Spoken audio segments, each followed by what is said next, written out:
What happens when a rich woman makes her nanai eat from a dog bowl? She thought her wealth made her a queen, until a humble rider arrived. What happened at 6 p.m. left the whole neighborhood in shock. The sun shines brightly over the white walls of Forbes Park. Inside the mansion, everything is perfect, gold, and very expensive. Maricel smiles for her phone, showing off a new designer bag. It cost 250,000 pesos, a small fortune. In the shadows of the kitchen, 70-year-old Nane Rosa trembles. Her hands are thin, tired, and marked by years of hard work. She carries a limited edition Italian ceramic plate to the brunch table. Suddenly, her fingers slip, and the porcelain shatters on the marble. The sound is like a gunshot in the silent, air-conditioned room. Maricel's face twists with a rage that hides behind her makeup. "That plate cost 12,000 pesos!" she screams, her voice like glass. She calls her mother-in-law a clumsy burden who ruins her aesthetic. Paulo looks away, choosing his wife's comfort over his mother's dignity. But a shadow moves near the gate, a man watching the scene. His eyes see the heart beneath the expensive silk and gold. Who is the stranger waiting at the threshold of this golden cage? Have you ever felt like a burden in your own home? Maricel's anger did not cool down with the evening breeze. She wanted to teach the old woman a deep and painful lesson. The next morning, she drove her white luxury SUV to the hardware store. She did not look at the fine tools or the garden lights. Maricel walked straight to the pet section at the very back. She picked up a bright orange plastic dog bowl. It cost only 85 pesos. "This is perfect for a clumsy animal," Maricel whispered with a cold smile. She imagined the shame on the old woman's tired face. That evening, Maricel invited her friend Pressy for a lavish dinner. The table was filled with lechon, seafood, and very expensive wine. Nanay Rosa walked into the dining room, hoping for a plate of food. Her stomach was empty. Her legs felt very weak from a long day of cleaning. But there was no chair for her at the mahogany table. Maricel stood up, holding the orange plastic bowl like a trophy. The household staff watched from the shadows. Their hearts were heavy with pity for the old woman. Paulo kept his head down. He stared at his expensive watch. He knew his wife was cruel, but he feared her sharp tongue more than his own conscience. The shadows in this house are growing dark with an ancient pride. If you believe that God sees the tears of the humble, please like this video and subscribe to our channel. Maricel dropped the orange bowl onto the cold marble floor. She threw it into the far corner of the kitchen. She poured leftover rice and a piece of cold fish into it. "Since you break things like an animal, you will eat like one," Maricel barked. Nanay Rosa froze. Her eyes were wide with shock and deep, cutting hurt.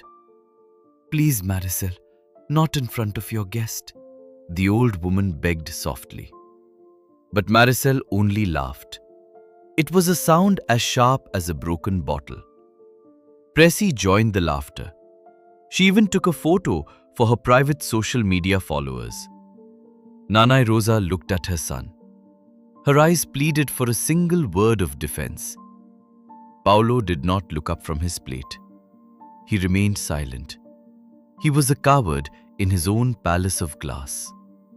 Slowly, with trembling knees, the 70-year-old mother sank to the floor. She knelt on the hard stone. Her joints ached from age and deep sorrow. She reached out with a shaking hand to the orange bowl. Hot tears fell into the cold rice.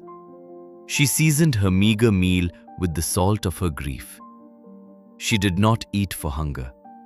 She ate because she had nowhere else to go. In that moment, her dignity was shattered. It was broken worse than any Italian ceramic plate. Maricel sipped her wine. She felt powerful and completely in control. She did not notice the heavy silence settling over the mansion. The measure of her cruelty was being recorded by a higher power. The afternoon heat in Manila was suffocatingly heavy. Jesse wiped the sweat from his sun-beaten forehead. He adjusted his faded yellow delivery vest carefully. He pulled his old motorcycle to the gate. The guard at Forbes Park looked at him. "Delivery for the Mendoza mansion," Jesse said softly. The heavy black gates opened with a hum. Jesse drove up the long, flower-lined driveway. He stopped in front of the massive glass doors. He was carrying a large, heavy cardboard box. Inside was a set of imported designer shoes. They cost exactly 45,000 pesos. As he reached the door, he stopped moving. Through the glass, he saw the kitchen scene. His heart felt like it was being squeezed. He saw Nane Rosa kneeling on the floor. She was struggling to eat from the orange bowl. Maricel stood over her with a glass of wine. She was laughing and recording a video. "Look at our new pet," Maricel told the camera. "She finally learned how to eat properly." Nane Rosa's shoulders shook with quiet sobs. Her tears fell directly into the orange plastic bowl. Jesse's grip on the package tightened until it hurt. He did not look away from the cruelty. Maricel noticed the shadow at the glass door. She stopped laughing and walked over with a frown. She opened the door and let the heat in. "Why are you standing there staring?" she snapped. "Give me the package and get out of here." She grabbed the heavy box from his arms. She did not thank him for the hard work. She looked at the invoice on the box lid. "You are 10 minutes late, rider," she hissed. "This service is truly terrible and very slow. I will not be giving you any tip today. In fact, I will give you a 1-star rating." Jesse looked directly into her cold, dark eyes. He did not look angry or even annoyed. He looked at her with a deep, haunting pity. "The package is here, ma'am," Jesse said quietly. "But the peace in this house is gone," Maricel laughed, a sharp and ugly sound. "Who do you think you are talking to?" "I am the master of this beautiful home." Jesse pointed slowly toward the orange plastic bowl. "The measure you use for others," he began, "is the same measure used for you by sunset. The truth of the heart cannot be hidden." Maricel felt a sudden strange chill in her chest. For a second, the sun felt very dim. "You are a crazy philosopher!" she screamed at him. "God, get this man off my property now!" Jesse did not wait for the security guard. He turned and walked back to his old bike. He did not look back at the golden mansion. He knew the foundation was made of sand. The orange bowl sat in the corner, glowing. It was a silent witness to a great sin. Maricel slammed the door and locked it tight. She tried to go back to her perfect life, but the words of the rider followed her inside. The sun was now beginning its slow descent. The shadows on the marble floor grew longer. "Every drop of water has a destination, ma'am." And justice was already knocking at the gate. The white SUV drove away. Maricel went to a luxury spa. She spent 5,000 pesos there. She left Nane Rosa alone. The big mansion felt very cold. Then, a soft knock sounded. It was at the back door. Jesse stood there in his vest. He did not have a box. He held a warm plastic container. Steam rose from the lid. It was fresh arroz caldo. It smelled of ginger and love. He walked into the kitchen. He saw the orange dog bowl. His eyes filled with soft light. He looked at Nane Rosa. He looked at her with respect. "You are a daughter of God." His voice was like a river. He reached into his pocket. He pulled out a porcelain spoon. It was white and very beautiful. He did not stand over her. He sat on the floor. He sat in the dust. "Eat, Nane," Jessie whispered softly. This food is for a queen. He fed her very slowly. Each bite was full of warmth. Nane Rosa began to cry. These were not tears of shame. They were tears of being seen. "Who are you?" she asked him. Jessie smiled and held her hand. His skin was warm and rough. It felt like a safe home. Justice is coming for the broken-hearted. If this story touches your soul, please like this video and subscribe to see how God restores the humble. Your tears have reached heaven, Nane. Jessie said this with great power. The Lord has counted everyone. He leaned closer to the woman.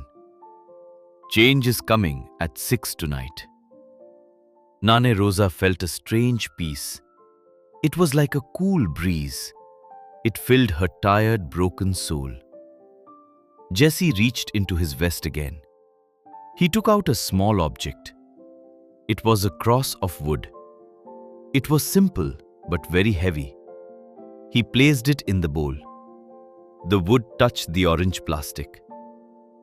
"Keep this close," he told her. "The truth will set you free." Nane Rosa blinked her tired eyes. For a second, his face shone. It was brighter than the sun.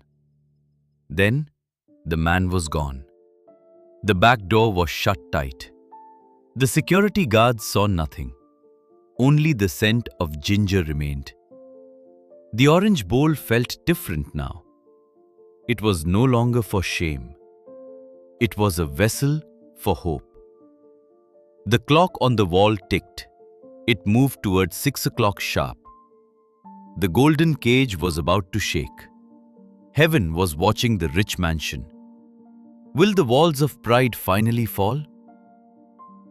Marisol looked at herself in the gold-framed mirror. She was 35 years old today. Her dress was a masterpiece of lace and silk. She felt like the queen of Forbes Park. 100 guests filled the air-conditioned hall. The catering cost 1,500,000 pesos. Champagne flowed into crystal glasses worth thousands. But Marisol had a secret she wanted to hide. She could not let the guests see her mother-in-law. Nane Rosa was too old for the photos. She was too ugly for the social media posts. Marisol pushed the old woman into the dirty kitchen. It was a small, hot room at the back. "Do not make a sound today," Marisol commanded. She turned the heavy key in the lock.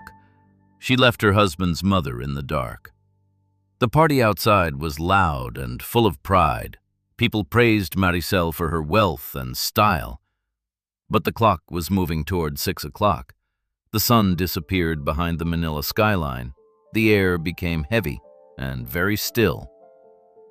Suddenly, the lights in the mansion turned purple. A loud hum came from the walls. The smart home computer began to crash. "Emergency lock initiated," the electronic voice announced. All the windows and doors were sealed tight. The guests stopped talking and looked up.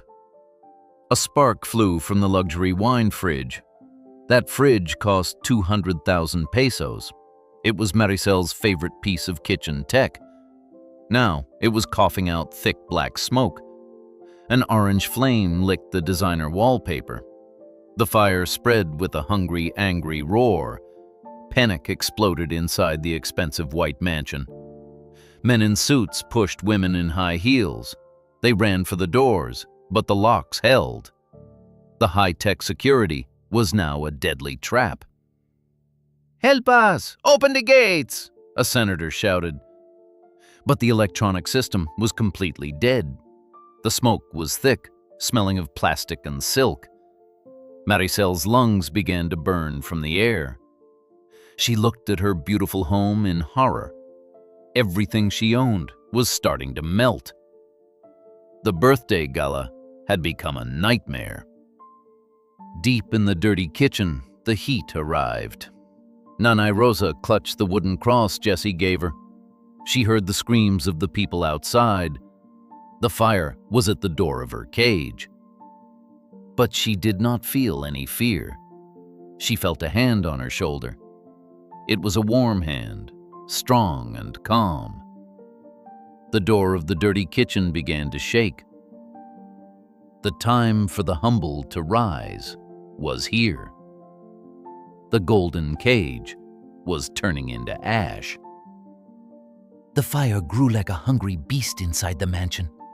The air was thick with black toxic smoke. Maricel tried to run through the grand hallway. She tripped over her long, expensive silk gown. Her heavy diamond necklace snapped and broke.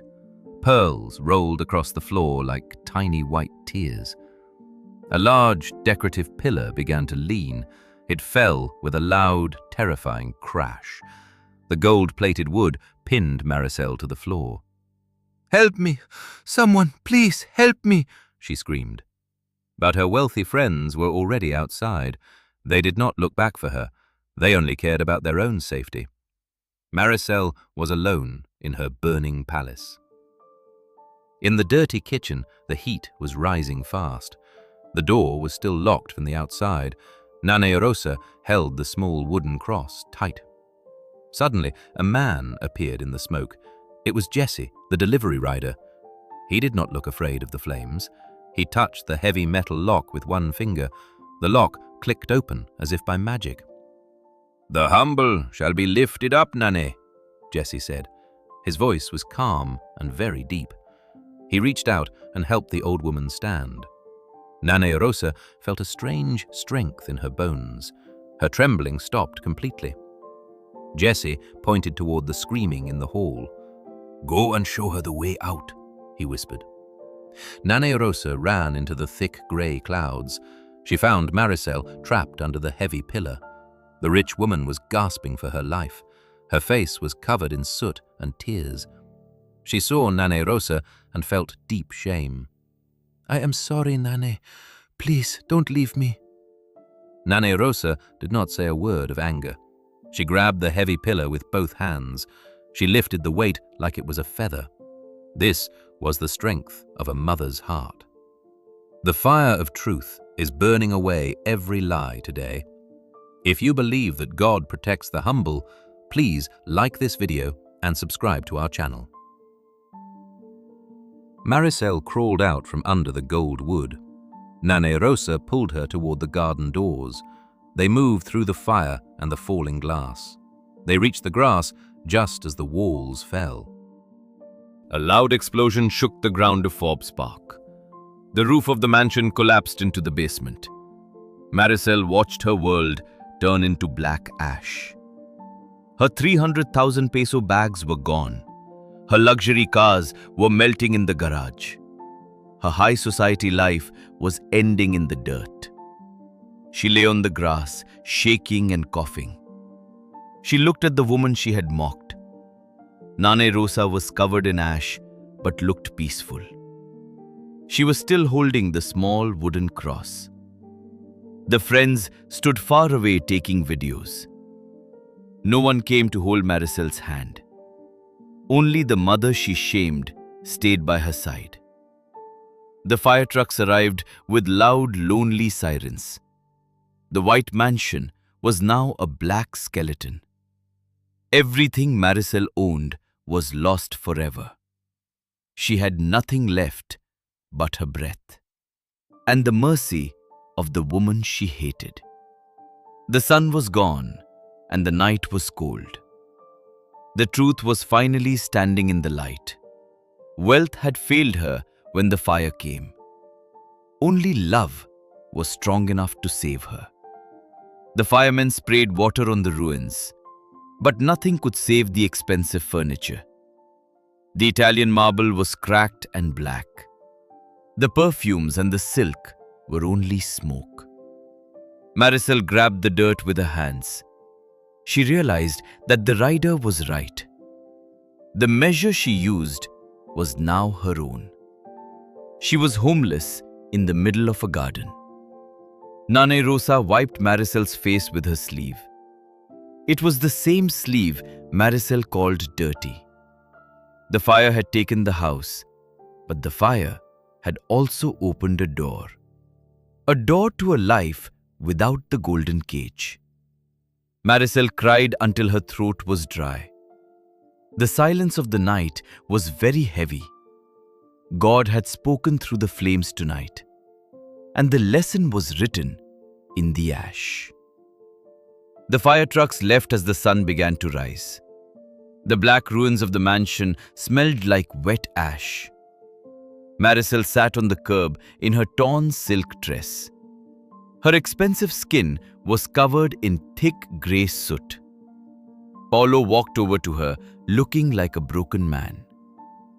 "Marisol, we have nothing left," he said very softly. The insurance company called me 2 minutes ago.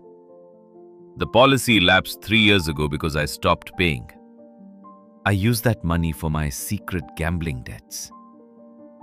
Marisol stared at him, her mouth open in horror. "But the bank, our savings," she whispered in fear. "The bank took everything to pay the creditors, Marisol.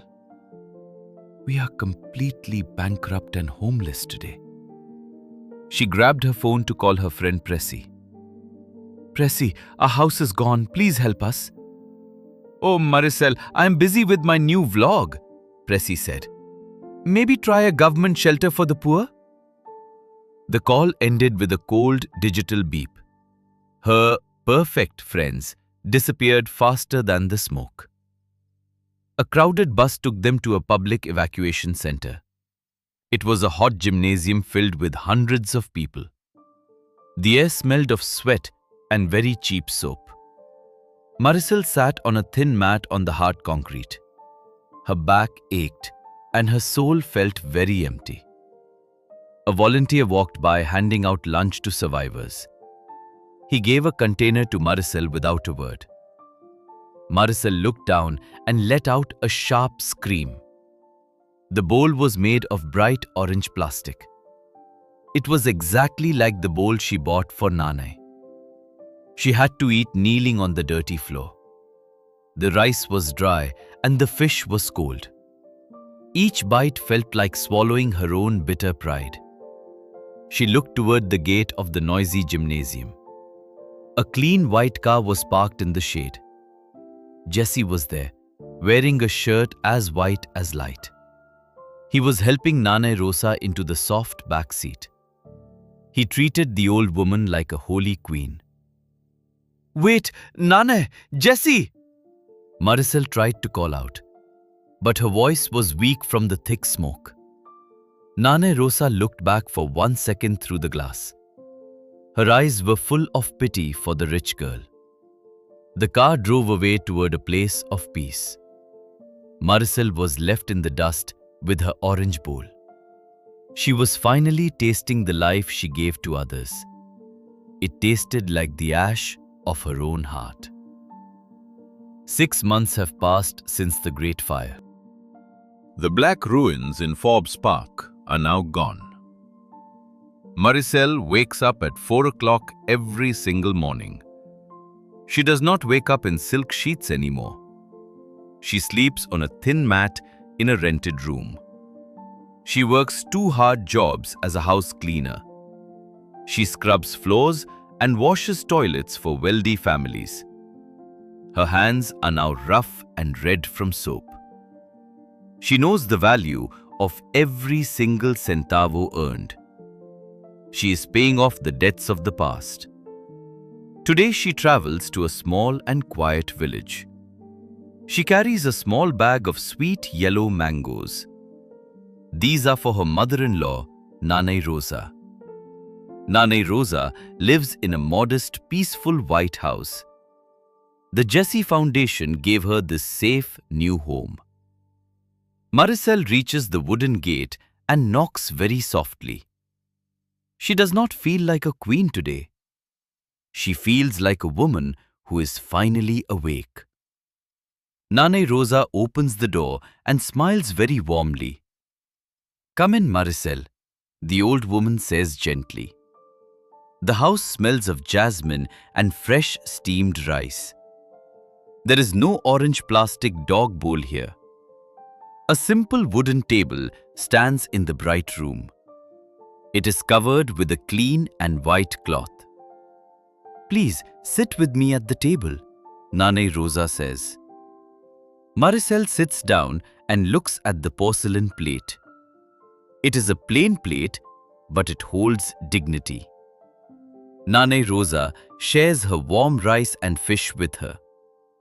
Maricel breaks down and begins to cry softly. She is not crying because she is poor now. She is crying because she finally feels truly rich. "I was so poor when I had millions," Maricel whispers. "I had many things, but my heart was empty." She pulls the small wooden cross from her pocket. She has held it every day for 6 months. She remembers Jesse, the rider with the piercing gaze. She knows now that he was a divine messenger. He came to burn her pride and save her soul. True royalty is not found in gold or bags. It is found in how we treat the least. It is found in mercy and a shared meal. Maricel is building a new foundation on the truth. The golden cage is gone, and she is home. If this story reminded you that God sees the heart and acts in time, please support it with a like and subscribe to the channel. Write the word faith in the comments if you also believe in God's justice and His great mercy.